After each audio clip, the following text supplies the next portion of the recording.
Welcome to Feature Fridays. My name is Guy Bartram. I'm the Director of Product Marketing for Cloud Director suite of products. And today I'm joined by Nikolai, who's been on before. But Nikolai, do you please introduce yourself again? Sure. Hi, Guy. Hi, everybody. My name is Nikolai Patrikov, and I'm a technical product manager at VMware, responsible for all the DR and migration solutions. And we're here today to talk about that. We're talking about Cloud Director 4.2, right, which came out 10th of June, which is fantastic, another release. And Nikolai, there's two big things in this release, isn't there? Do you want to just give us a synopsis of what's 4.2 all about? Yep. So the two big things coming with the release are joined together into one big thing called migrations. So it's all about migrations with 4.2. But we have two new major features. So one of them is layer 2 network stretching from on-premises to cloud. That is part of the VMware Cloud Director Availability UI now, all the configuration. And also support for migrating workloads from on-premises or cloud to a Cloud Director service, which is also something new and quite big. Yeah, this is really important. I mean, migration has been, obviously, everyone's been slowly migrating to cloud for quite a long time now, and lots of the workloads that can easily migrate have already moved. It's now about like the harder stuff, which generally requires a little bit more care and attention, and things like layer 2 are just going to help make that journey of the workload to cloud much easier, right? Why is layer 2 so important, Nikolai? Do you want to just explain what that actually means? Yeah, well, this is a feature that will enable smooth migrations of large applications from on-premises to cloud, as if you cannot migrate in a single shot, in single maintenance window, the applications can continue working as only part of them will be in the cloud, but they will not require any additional configuration changes or any fine-tuning. They'll just continue working as they are. And that's a big deal, right? Because you don't want to move like an application that's got sort of 5 dependencies and forget to move one of the dependencies and the application breaks. Absolutely. This kind of de-risks your migration nicely. It means you don't have to do, and I'm not recommending you don't do assessments. You do assessments, absolutely, but you don't have to do the kind of really in-depth assessments necessarily. You can be confident that if you migrate most of the application, if you miss a few pieces, it's not going to be the end of days. Yeah, and also with the test migration feature of VMware Cloud Director Availability, you can even test it before move the workload, so you can make sure that everything goes smooth. Yeah, absolutely. And you mentioned one other thing, which was migration to VMware Cloud and AWS Cloud Director Service, right? So that's the other kind of big area that we've focused on for 4.2. What does this mean to service providers who have Cloud Director Service then? Well, now they can enable more tenants that are running on premises, or they can even migrate from their private VMware Cloud Director environments to Cloud Director Service and move the workloads there, as it is gaining popularity definitely, and is an important target for any kind of migration. Yeah, and there's I mean, you're absolutely right. It's growing in demand all the time, and we've been lacking a way to really easily move workloads from the customer on-prem or the provider Cloud Director instance into VMC on AWS and Cloud Director Service. There's been a couple of capabilities. You could do backup and restore, for example, with Veeam perhaps, which is certified Cloud Director Service, or you could use someone like Primary IO. But this is the first time that capability is coming into Cloud Director Availability, which is our kind of core disaster recovery and migration service, right? So it's included in the cost of you using the product. It's free for migration, so that's also another kind of big pull to use it. Yeah, definitely. Okay, so let's start by talking about L2 VPN, because I think that's probably going to be the broadest used capability that our cloud providers today who got VCD and got VCDA are going to be using. Yep. Okay. Let me just quickly share my screen, and I'll show a few slides, and then we'll Okay. go over a quick demo, so our audience can see how it works actually and how easy it is to set it up now. Yeah. So starting with the prerequisites and what is required on premises. So we need to have the latest version, of course, of VMware Cloud Director Availability, as it introduces this feature. The site should not be managed by NSX T data center. In case it is, then there is a direct option for connecting it to the target cloud NSXT. So there is no need of this feature. And to have an NSX autonomous edge appliance deployed on premises that goes through a very simple setup of steps of deployment. And afterwards, VMware Cloud Director Availability takes over the control over it and all the additional configurations that need to be done. So it is not required for the tenants to do this by themselves. And on the cloud side, again, the latest version of Cloud Director Availability. Also, it should be Cloud Director 10.2 or later, as these are the only supported versions with this new functionality, and it should be backed by NSXT. For the moment, we support only NSXT, but on the roadmap, we have also support for NSXV, and shortly we're coming with a blog post how to perform stretching on NSXV environments as well, so you can find that on our blog. The org admin should have sufficient rights to view and configure L2 VPN connections, and there should be an external network and edge gateway that are in VMware Cloud Director. So these are the prerequisites, very, very simple and not too demanding in terms of requirements. So just take me through. So from a centralized perspective, the cloud site, that's the normal. You're doing a deployment of VCDA 4.2. You've already got your NSXT environment set up, so you're all good there. You'll have external networks and edge gateways already done. That role, the L2 VPN, is that a specific role for VCDA? No, it's actually a role for VCDA. For Cloud Director that usually users get if they need to define such, because of course it's not something new to extend a network from on-premises to cloud. There was a manual procedure that is still valid, of course, but it is much harder, and it has several complexities that are now avoided with putting everything in the UI. So it's not something new and special. Okay. And then for the tenant on-premise side of things, you're looking at the OVA for VCDA. So that's kind of can be deployed very simply. That's just normal. You're just going to be downloading the latest OVA. Yep. What about the autonomous edge? Is that something that's downloadable with the OVA package, or is that something that comes as an additional? It comes additionally, and tenants can also gather it easily from their download section. Okay, cool. Alrighty. Okay, so how it looks, very typical for layer 2 VPN. We have the server and the client side, the autonomous edge, and the org VDC edge that is in Cloud Director. And this includes, of course, the benefits that we discussed. There is no additional downtime for applications.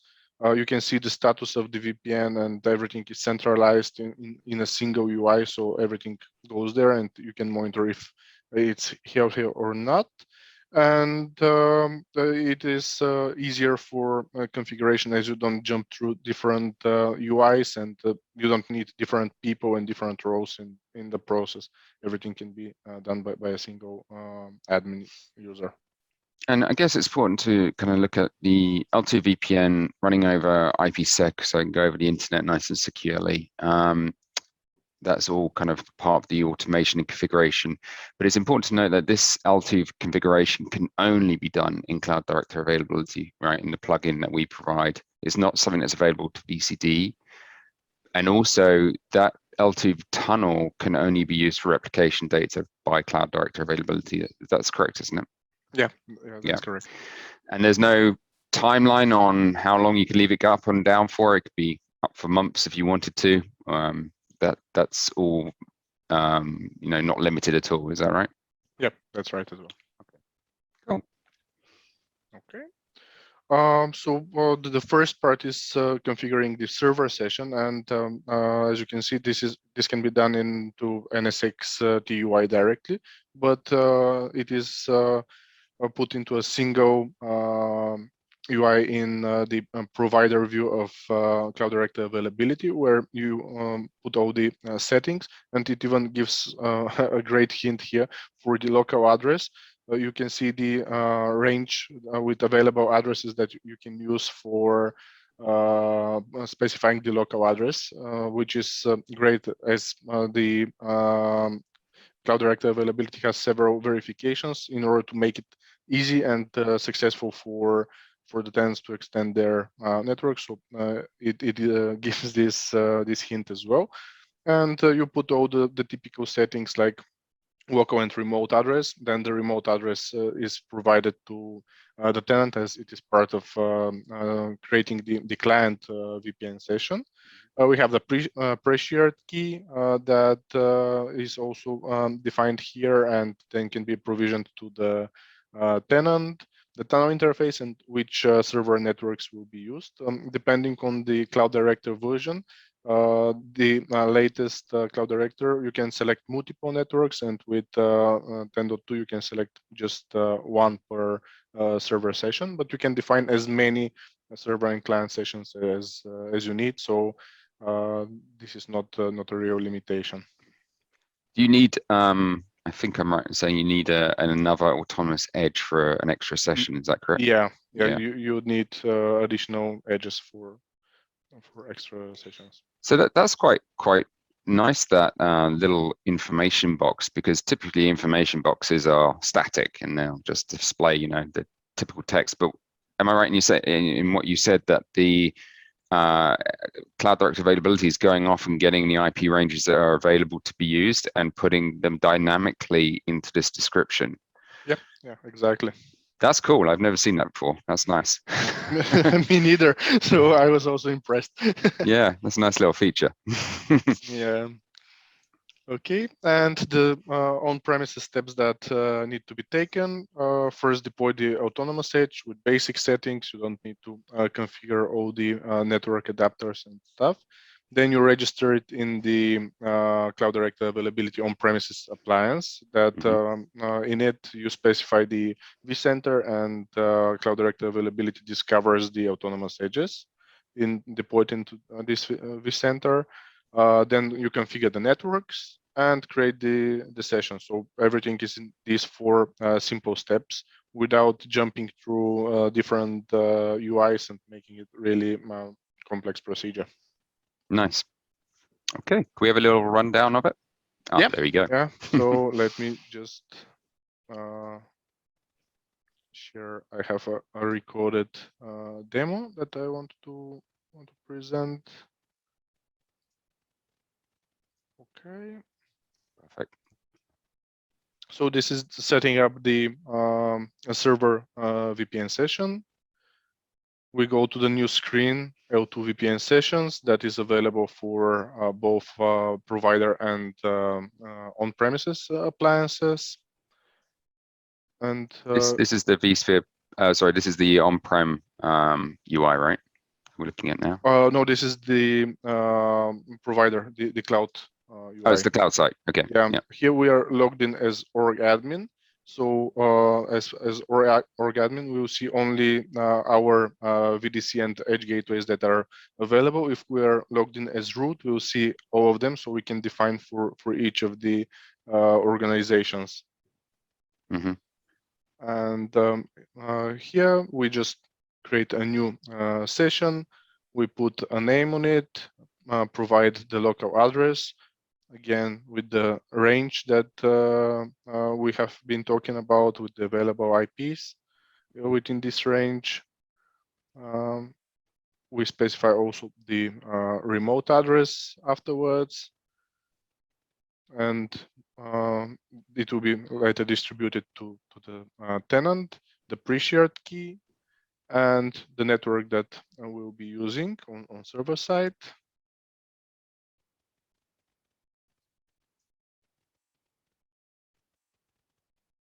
And with that, our server session is created, and now we go for the on-premises.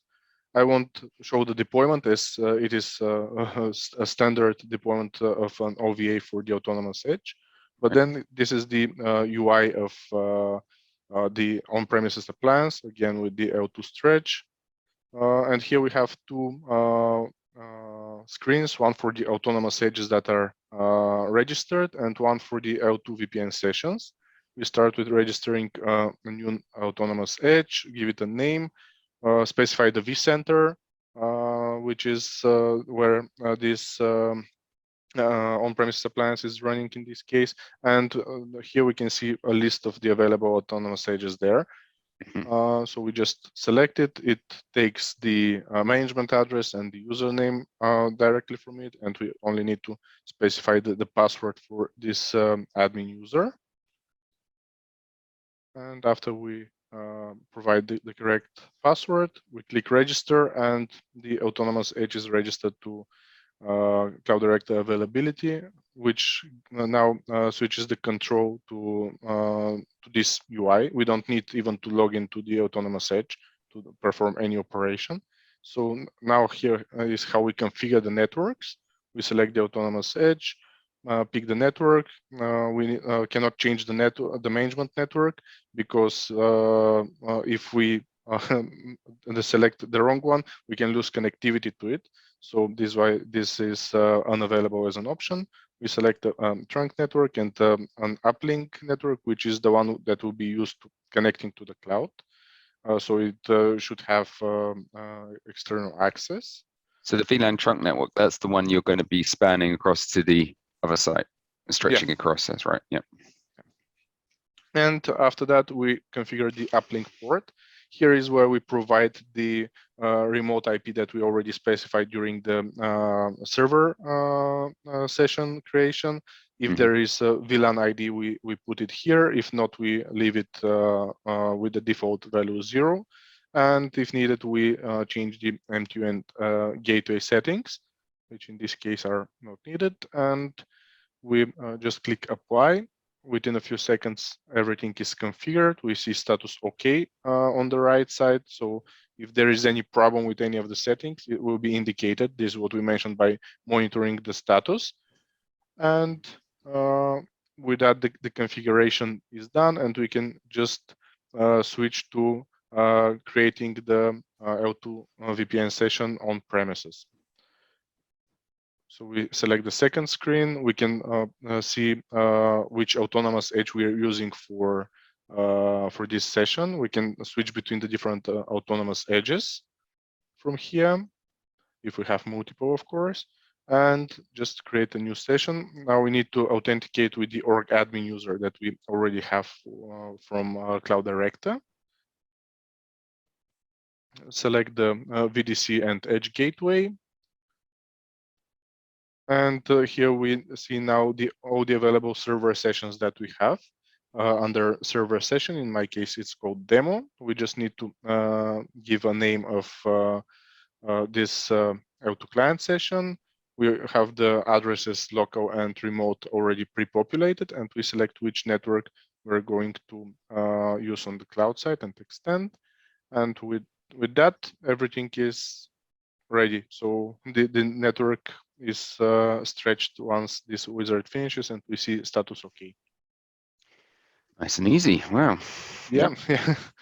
Much easier than it used to be with the manual procedure. Definitely. So if a service provider is doing migration over the internet or doing migration via dedicated links, they can basically connect L2 over either, right? Yep. As long as it's got IP reachability, yeah. Exactly. Excellent. That's cool. Okay. All right. So that's a very nice kind of simple way of establishing the tunnels and then stretching those networks, and then you just do the migration as normal, right? Yeah. Okay. Exactly. You just follow the very same steps as you do, even if you don't have the network stretched. Yeah. Yeah. Okay. So let's should we have a look at the next kind of next 4.2 update, which was the migration to Cloud Director Service. Yep, I have a few slides here. Okay. So with this 4.2 and the new release, we introduced a new data engine that works together with the HBR, host-based replication that is used for the traditional cases. But with this one, we have the new data mover that is used especially for VMC due to the design specifics of VMware Cloud on AWS and lack of some administrative access there. So with this data mover, we are still capable of migrating workloads to Cloud Director Service. However, at the moment, it doesn't support any migration back to on-premises. It's only in the direction to Cloud Director Service. It's warm migration, right? Yeah, it's warm migration. So there is still some insignificant downtime, but it is not something big. And this data mover, sorry, just is it's part of the on-prem capability, on-prem appliance, and also it exists obviously in VMware Cloud and AWS Cloud Director Availability. Also, it enables migrating workloads from another private Cloud Director cloud, where if the version is aligned like 4.2, it can also migrate workloads to Cloud Director Service. So it's now installed by default, and based on whether you're migrating to Cloud Director in service provider's premise, or you're migrating to Cloud Director Service, Cloud Director Availability will make the automated choice of which data mover to use. Exactly. Okay. So there is nothing additional for the tenants. They just follow their typical workflow for migrating. And that's great. So it looks and feels exactly the same. It's just a different target. Yeah. And tell me about, you might be covering it later, so I apologize if I'm jumping ahead here, but tell me about the kind of deployment of Cloud Director in Cloud Director Availability in Cloud Director Service. Gosh, too many Cloud Directors. It's not as you think it is, right? It's going to exist in the customer's compute domain. Yeah, it is deployed, and I have it here on the prerequisites. It is part of the compute domain and has to be deployed by the provider. So it's not a service that is automatically deployed. And this is one of the, let's say, limitations of the current solution. But the process is just the typical deployment of Cloud Director Availability with only one different step in the initial configuration wizard, so it will not be too complex or too time-consuming for the providers to deploy and enable it. So, are they? Is this compute resource then going to be something that will be taken away from the customer's org VDC, or is this something that's going to be shared across all customers in the SDDC, but then you put a few replication appliances or whatever it might be in your VDC? So it is independent of that, and it can be, since Cloud Director Availability is multi-tenant, it will still use the compute domain for the tenants, and each one of them will be separated, so there will be no overlapping, and they will not have any access to other tenants' resources. Okay, so where you've got like the management domain and you've got a compute domain, the management domain contains all NSX, lifecycle manager, then you've actually got Cloud Director Service, which is kind of outside of that really. It's running in AWS as a contained service, and now you've got Cloud Director Availability, which is running in the compute zone. So effectively that compute will not be something that you could utilize for your org VDCs. Those resources are kind of set aside now. Actually, in the compute domain, you can also create resource pools for different organizations, so it can be used for that. Yeah. Okay. Cool. Okay. What are the other requirements to have an SDDC with Cloud Director service linked to it? Of course, at least one organization with org VDC and org admin account created there. It is highly recommended to have a dedicated routed network for the appliances of Cloud Director Availability. And we need to have a public IP address of the SDDC before we start with the deployment procedure, the DNS IP address as well, to create trusted IPs for us to be able to access the UIs of Cloud Director Availability. And we then define different firewall rules and NAT rules that will be used to forward the traffic and allow the traffic. Yep. Okay, sorry about that. So the supported scenarios, as we already mentioned, we support vSphere to Cloud Director Service, which is the on-premises to Cloud Director Service case, and also Cloud Director to Cloud Director Service. And it can be done as a self-service or managed service for the migration, as it is quite easy for tenants, so it can be exposed as such service. And all the VMs go directly to the org VDC and to the correct resource pool after they're migrated. So there is no additional need for procedures like auto discovery, let's say, that will be then importing the VMs. So everything will be visible. And the limitations, as mentioned, we have the provider that needs to deploy the Cloud Director Availability on VMC, and also we support warm migrations that will include some small downtime during the process. Warm migration, is that something then you can start the migration before and then do a cutover, which will then do a diff between the original copy? It's not going to carry on keeping that copy up to date, is it? And with the data mover, it works slightly differently. It'll do one big copy of everything, and then if you leave it a week, then obviously that diff between the amount of data that's changed will get larger, but it won't keep it up to date until you finally do a sync. Yeah, that's correct. Unlike the HBR that keeps synchronizing every 24 hours, here right. We don't have that functionality yet. Yeah, okay. So you're going to have to kind of plan your migrations so you don't have too huge amount of data to migrate since your initial sync. Yeah, that's the best approach. Okay. Okay, and we have the one new step that I mentioned during the initial setup, which is to choose which data engine we're going to use.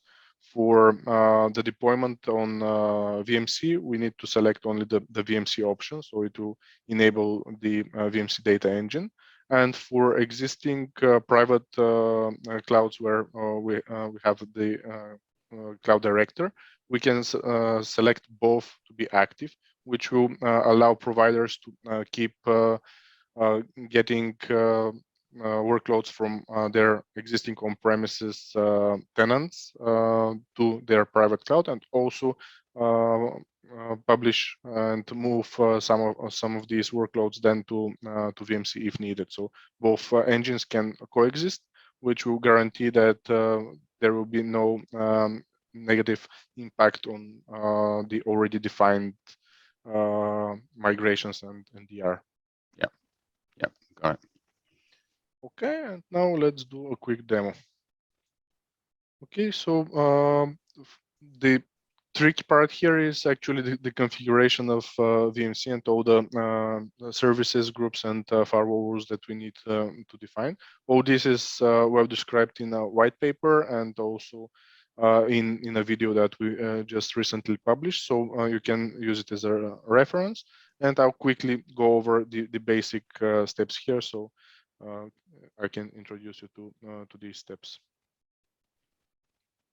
Okay, first we need to create two services, one for the management portal and one for the tunnel endpoint that will be later used in the firewall rules. For the management portal, we use port 8046. For the tunnel endpoint, 8048. I'll just fast forward it, so it won't take too much time. Then we request two new public IPs, one for the management portal and one for the tunnel.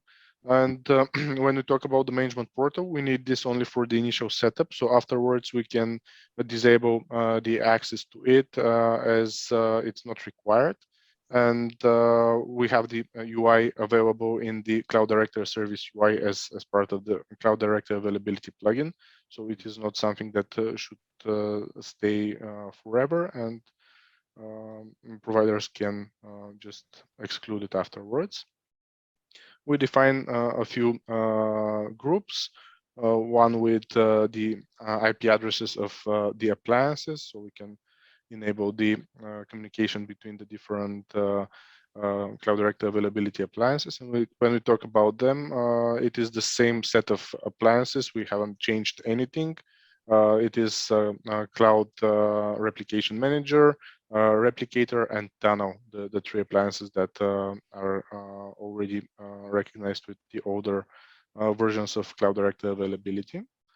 Then we need to create another group with the replicator private IP, so we can enable its access to the ESXi and make sure that it can perform all the replication operations that are scheduled. And if you sorry, man, if you're doing multiple replications for multiple customers and you need multiple replicators, do you need to then go through this setup every time to add the replicators in?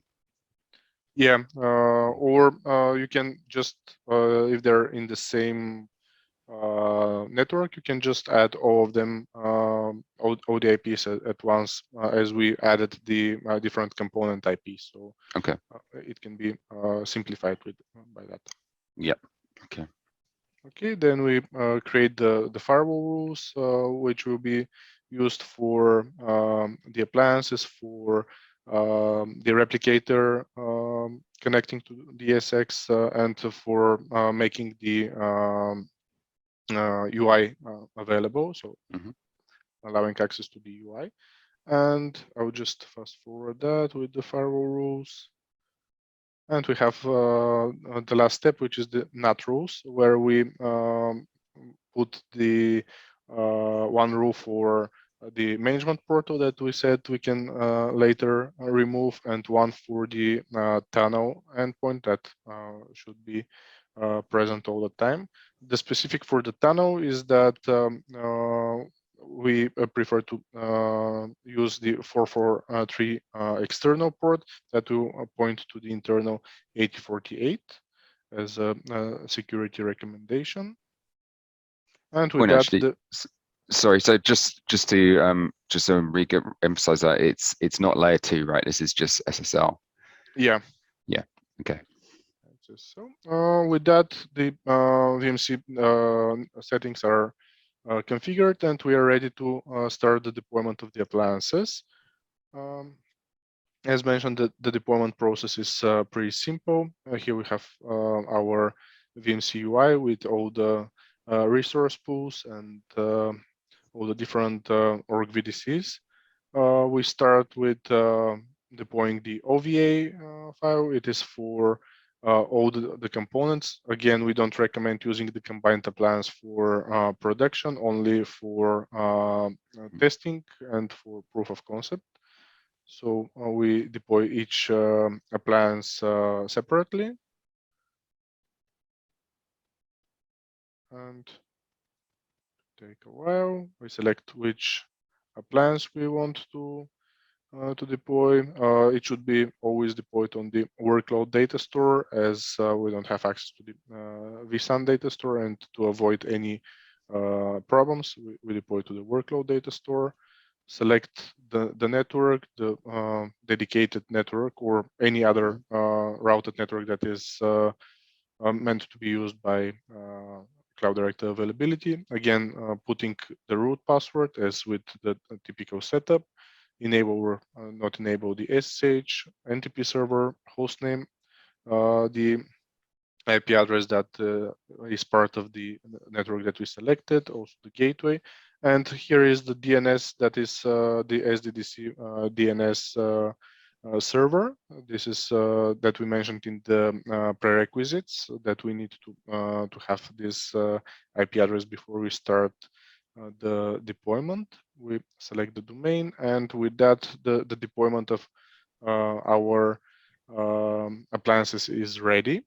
This is the on-premises side, where the process is pretty much the same as it used to be.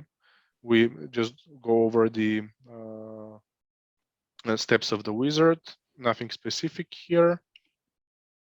Select network, put all the necessary passwords and stuff. I'll just fast forward that. And we'll go to the initial setup as we're done with the deployment. To do that, the provider needs to log into the IP address, the private IP, the public IP address, sorry, that we have enabled access through the NAT rules and the firewall. We're changing the password on the first login and start the initial setup wizard. With the initial setup wizard, we just put first the license, then we provide the site details, and here is where we pick which data engine will be used. So we just select the VMC data engine. We provide the public address of Cloud Director service and the administrator, local administrator user. That is a system user that will be used for the pairing process with Cloud Director service, and it will be also used to deploy the plugin of Cloud Director Availability. Then the lookup service is the public address of the VMC. And we put the private address of the replicator and the password. As it is the first run, it will ask to change the root password, which is in this video. So again, we don't need to log into the different UIs and perform extra steps. Everything is in a single wizard. Same goes with the tunnel. We put the private address, change the password, and with that, our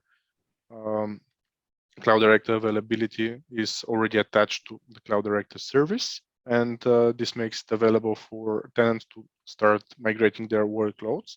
Before they start, of course, they need to pair their on-premises instance. They log into the UI, just run the initial wizard, provide the lookup service, which is their local vCenter lookup service, where the on-premises appliance is deployed, SSO admin and password, and give a meaningful name to the site. And here the endpoint is the public IP of the tunnel that we have specified during the initial setup of VMC with their org admin and password. The allow access from cloud will also allow to execute some operations like migrations from the cloud UI. And we can configure the local placement, which is not so relevant in this case, because currently we don't support any migrations back. And with that, the on-premises site is paired, and we can migrate the workload. Here again, the workflow is very simple. We only click on migrate new workload, select the VM or VMs or VApps, the destination VDC and storage policy, and click finish. It's the same workflow as it is with the private Cloud Director instances. So this is the whole thing. Yeah, there's quite a lot in there. I think there's really, you could get very lost in terms of like the firewalls, the NATs, and everything else. You've got to really kind of get your checklist in order, I think, before you start doing this, and definitely watch the video, read the blog, and a white paper, right, which tells you exactly what you need. Yeah, And exactly. yeah, Or but just go to the documentation. yeah, this is a case of definitely go and read the documentation. I mean, that's awesome to see it's all in one workflow as well. That makes it so much easier. You're not having to jump out to other systems as well, which is nice.